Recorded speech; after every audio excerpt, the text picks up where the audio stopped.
Out of Rochester, Minnesota, a spike in labor costs for Rochester Community and Technical College sports bubble. This is in the news right now. Costs of everything are going up. Wait. Weighing in at 100 and weighing in at 100 and Matt Logan. Hanging out with me again for this fine episode is Craig Hugland. You can find me on Facebook, Instagram, and Shhh, it matters. Craig. I got here at just a few hours ago, and just a few hours of sleep, that means. Mm-hmm. Come on, put a little more into it than that. This is Craig Hugland.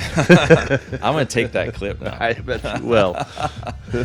Anyway, Rochester Community and Technical College, also known as RCTC, owns an indoor facility that goes up in mid-November and is taken down in early spring. Normally, the college uses the Minnesota Department of Corrections to supply manual labor, which is about 50 to 60 people. Due to COVID-19, the Minnesota DOC is not currently helping with any dome projects. RCTC also uses Olmsted County's Sentence to Serve program, which provides a crew of around 10 people, but right now the program consists of only one person.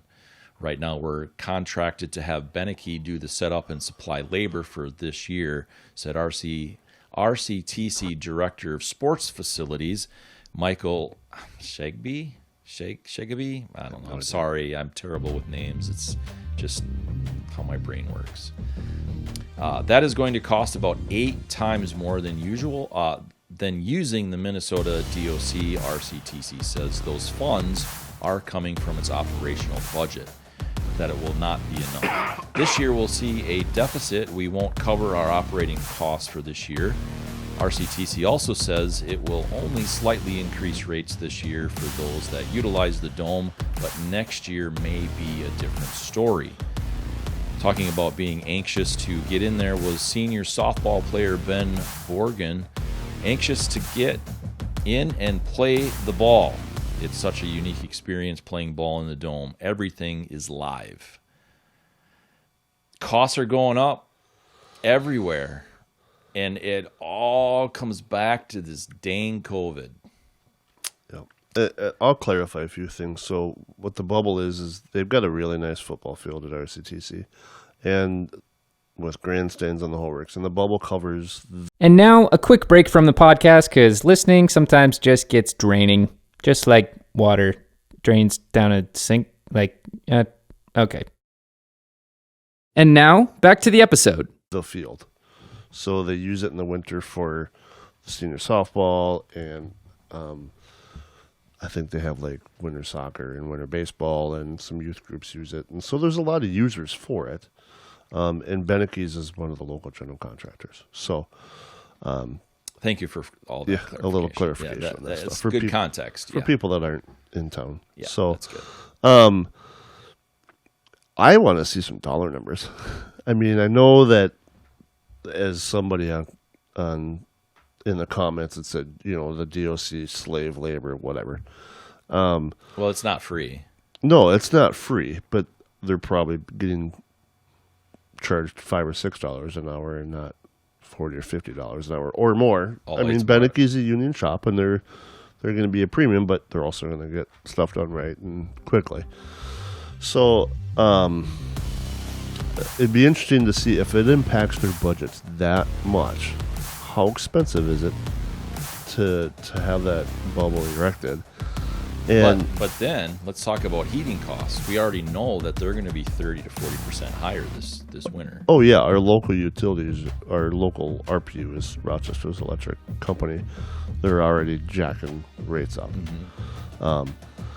and I don't know if this. I would assume that there's some natural gas heat in there too, and that's going up too. But let me ask you a question on that. You being a local guy, so you see a lot of like promotion. I suppose you'd call it advertising, maybe for RPU. Mm-hmm. Can you get electricity anywhere else? No. I brought this up when I ran for city council last year. RPU is it's an arm of our local government. If you have electricity in Rochester, your only option for power, water, and sewer is RPU. If you are outside of Rochester, a co-op is called People's Co-op. But to my understanding from what I do now and in previous jobs is there's only really one electric supplier for an area. Tell me more. You get in like the Rushford area and it's Tri-County Electric, but so it's a monopoly on who you can use for your power. But but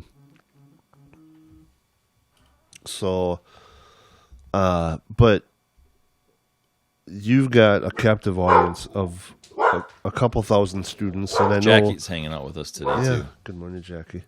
Also known as our part of our security dog, system. Yeah, security system. But why can't you offer students $15 an hour, $20 an hour, or credit to tuition or something? I'm sure there's rules of how you do that. But when I was in college, I worked for the college. I was a student employee. Why can't they get, if it takes 60 Beneke employees, why can't they hire 10 of them to supervise and hire 80 or 90 students? I mean, football team's what, 54 players? I'll tell you why. Nobody wants to work. I know. I kind of set that one up on a tee You for did. you. But there's plenty of homeless people that are sitting in the warming centers that could probably use a little extra cash. The problem is if they get some cash, if they earn some money, then they'll lose their benefits. So let's also look at all the jobs right now. But if you work, you'll lose your benefits. Maybe they should lose their benefits. Well, yeah. I mean, that's a different story. But here's it's a catch-22 problem. It absolutely is. You can't use, I mean, right across the road from the Dome, like quite literally within a half mile is the Federal Medical Center. It's not that far. But as the crow flies, it's across the road. But that's not your run-of-the-mill federal inmates. So probably not a good idea to have them out. But, I mean, they did it with the Department of Corrections, the federal prison system. Yeah. So, and I can't imagine that's very cheap, really, truly, to hire them. I mean, yes, the grunts aren't making squat, but you're still paying the federal Department of Corrections to bring the guys to and from, because I don't know even where the closest federal prison is. I know there's one in Sandstone. I don't know if there's one in the cities. Yeah, outside of the cities there, I think there's one. And now, a quick break for you to think about how much you love the narrator of this podcast. And then Near Hudson, okay, isn't Stillwater's a state. That is a state. In Okay, St. that's Cloud's a right. state. That's a state. There may be one in Waseca. There's a women's prison out there. But anyway. Yeah. But you're still transporting these inmates to and from. You still got a lot of armed security, I would assume, around these federal inmates. So really, how much are you saving from having a local contractor with that money staying local to put up the bubble? Yeah, it's a mess of problems, but I do want an answer to the advertising and the promotion for RPU. Yeah. Oh, we never did finish that. Yeah, so the thing for me is the way I look at it is these rates are going up. I mean, things have gone up significantly for me to operate so I'm self-employed, and to operate, it's gone up significantly, and I literally have to do something to make more income, right, because it's taken from that, period. Our money doesn't go as far as it used to. Not even close. No. And so for me, you look at this, and I look at all these thousands and thousands of people in Rochester that are going to have these 30-40% utility goes up, and then they're talking about this dome. Some of these luxuries we have to put into a little bit of a perspective, in my opinion, and one of those luxuries is advertising. Why is RPU spending however many dollars it is on advertising, and it doesn't even matter? That's image, that's propaganda. That's where I was going opinion. with earlier was in my campaign is I argued that of why does RPU literally hundreds of thousands of dollars in advertising? I mean, they've got city bus wraps, they've got billboards, they've got TV campaigns, radio campaigns. Why? You don't have a choice. Right. You have to use RPU. You cannot put your own well or septic system on your property if you live within city limits. You have to use the city systems. They have a monopoly. Break time. Break time. Break time. Yep, time for a break. We'll be right back. Good, bad, or otherwise. But why are they spending So now they're going to raise hundreds of thousands They're of going dollars? to raise to average working Americans prices by that significant amount when they could cut their advertising, and maybe it would be 20% of an increase instead of 35. Right. Or whatever. And instead of replacing a third of your fleet every 3 years, maybe replace a quarter of your fleet every 4 years. I mean, I struggle with it. And I had a friend that worked at MnDOT, and he worked those numbers, and he's like, no, that's what you need to do, your cost of maintenance when they get older. But why can't you just run the vehicles one more year? Right. If it's 3 years, go to 4. If it's 4 years, go to 5. So you have to replace a few parts and pieces. You've got mechanics that are already on the clock. Right. You're not subbing this stuff out. Why can't RPU do the same thing? Yeah, it seems like the establishment has, even RCTC is part of the establishment, and they're like, well, we're going to do it anyway, and we're going to just pass the dollar off to somebody else, right? Makes you wonder why education is so damned expensive. Exactly. And so this article to me isn't complete, even from an article stance is this isn't the only increase in cost this year for that dome. It's not just the labor. You should, to me, let's look at that whole thing. Make this an actual article. Do some investigative reporting. Yes, look at, what was the budget? What does, the things you brought up, what does it cost to bring the DOC in here? What is it going to cost for Beneke? What's the increase? Was it $10,000 a month last year for heating it, and now this year is going to be $20,000 or whatever? Let's look at those things and do a complete article. Propaganda here again. It's like, oh, poor RCTC. The price is going to go up, and to justifying their student fees next year. Exactly. And why, if you know about these expenses this year, and I don't know if they've had contracts signed for usage this year for renting it out, why are you not passing those costs on this year? Why wait till next year? Make it, and I understand. There's probably contracts and stuff, I would imagine. Right, and I understand, because I'm involved with, I'm on the board for the Minnesota Patriot Guard, and we're at a point where our main funding source of the Patriot Ride has gone away.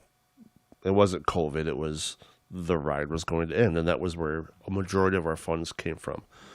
But we've known this was coming for years, and we've had the conversation of, because everything that comes in goes out. We nobody's paid in the Patriot Guard, but we donate to a lot of other nonprofits. You're just shuffling money from A to B. But we know that when we have to stop doing that we need to give those other nonprofits a year's worth of notice so that they can find other resources for funding. But we're talking about softball teams and soccer teams and stuff. It's not like they're nonprofits that are running $100,000 or $200,000 budgets. Are they paying $150 an hour and you can bump it up to $175 an hour for usage? If you got to pass it on, pass it on. Yeah, but pass it on to the users, not the taxpayers. Exactly. Yes, exactly. The taxpayer burden right now is pretty significant because inflation is a tax, especially when it's done the way it's being done right now with all the printing of money. So this is just another thing for taxpayers. Bugs the heck out of me. Seriously, the working class people can't keep paying. There's just no common sense and stuff. No. If it's not in your budget, maybe you need to thin out your wants and your needs. Yep. I don't know if that quite made sense, but if you're not in your budget, you need to start cutting to fit within your budget. Yeah. And what's the income versus the expenses for that dome? Right. Do they just not put it up this year?